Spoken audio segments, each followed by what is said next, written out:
talk about narrative writing. Narrative writing are quite different from what we have learned so far, which are persuasive writing. Persuasive writing are kind of like, a writing that tell about fact, and it's kind of like persuade somebody to go to the opinion like you, and you support your opinion with facts.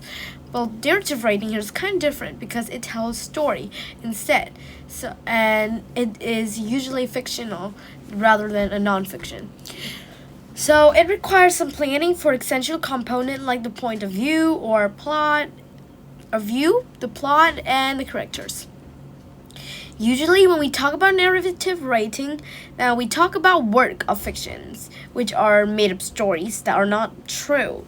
However, we could be aware that nonfictions, which are true story, can also be a narrative. It focuses on a series of events with a clear beginning, middle, and end. For example, the narrative of life of Frederick Douglass. The Life of Frederick Douglass is a famous non-fiction text that tells a true story of an African American life as a slave and his desire to become a free man. This is also narrative writing. Point of view are an essential component for narrative writing, because it determines the perspective from which reader will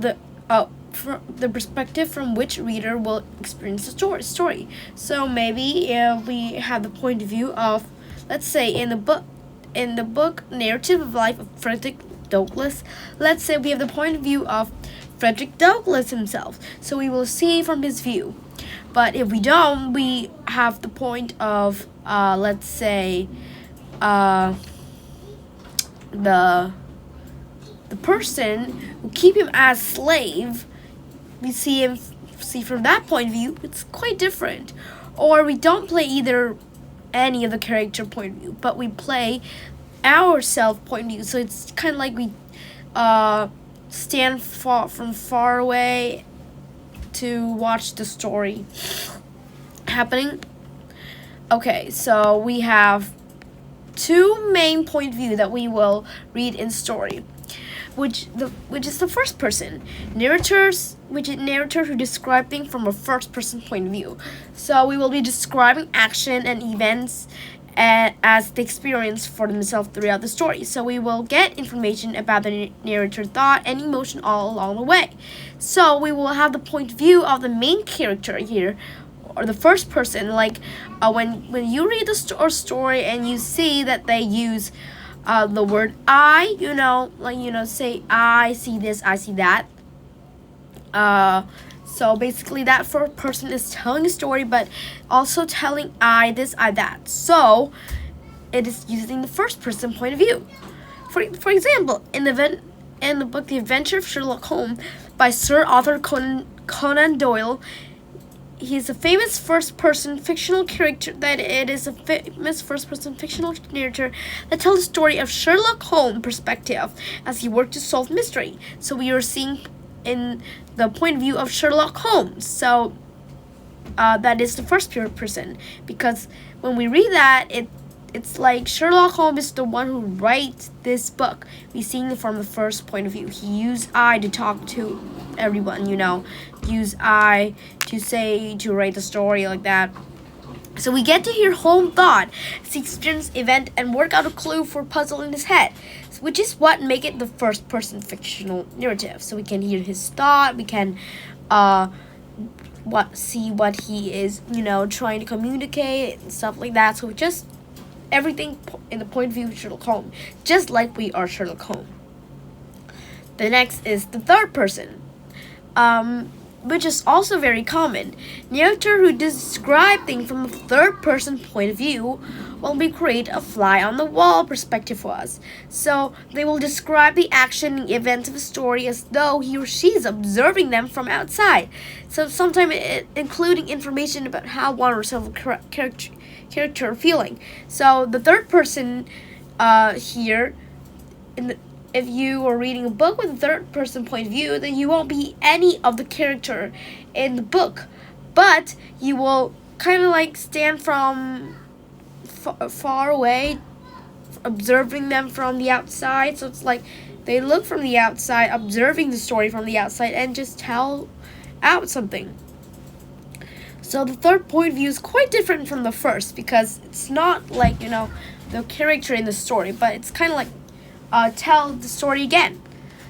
So it's like in the book, The Old Man and the Sea, it is a famous third-person fictional narrative where a removed narrator described the drawn-out battle between an old man and a very stubborn fish. Because the narrator described the battle between the old man and the fish from a distance, it is a third point of view. So the narrator is neither the old man nor the fish. So he's just a third person standing from afar, observe them, and then tell the story again. So if the old man were just describing what it feels like from his own perspective, that would be first person point of view. Or if the fish were describing what it feels like from its own perspective, then it would be a first point of view. But here, it is neither the old man nor the fish, so it's a third person point of view, because we're not in the story, but we're standing from outside observing them to tell the story. Again, if we apply what we know about story and their essential elements, we know what we have to do include well-described, relatable characters that hook reader by helping them emphasize. So we can see things from perspective of our characters. So if you want to write a story for teenage audience, we would consider making our character a teenager too, so the audience could relate to him or her better. Or if we want to write a story for young children, we would consider making our character a young child too. Or if we were writing a story for old person, we would also consider making our character an old person. So that would make our audience could relate better to the character here. Of course, in every story there will be protagonism and antagonist. So basically, it's just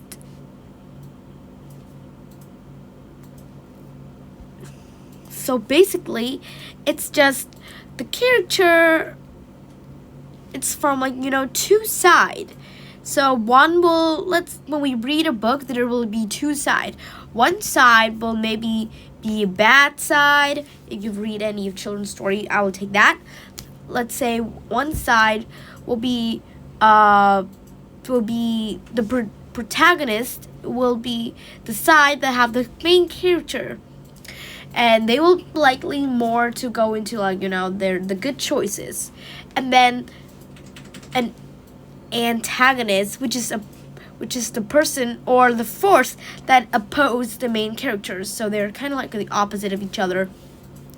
So that we have some sort of central conflict that drive the plot of story along the way. So these characters should grow and change so that it is more interesting for our reader. Remember, every story have protagonist and antagonist, so it doesn't have to be people.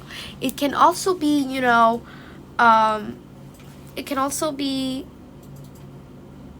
other stuff like nature or animals. So it's quite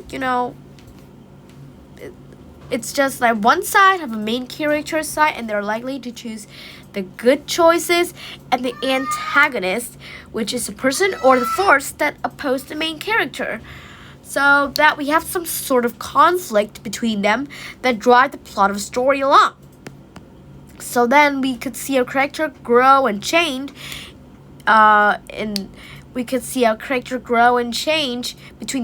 in the conflict, so that they're more interesting for our reader. For example, in fantasy narrative, we often have a hero who faces some great quest and change after facing his or her biggest challenge. Because let's say we have a hero here who faced some big challenge going to rescue some city, and then they met this witch.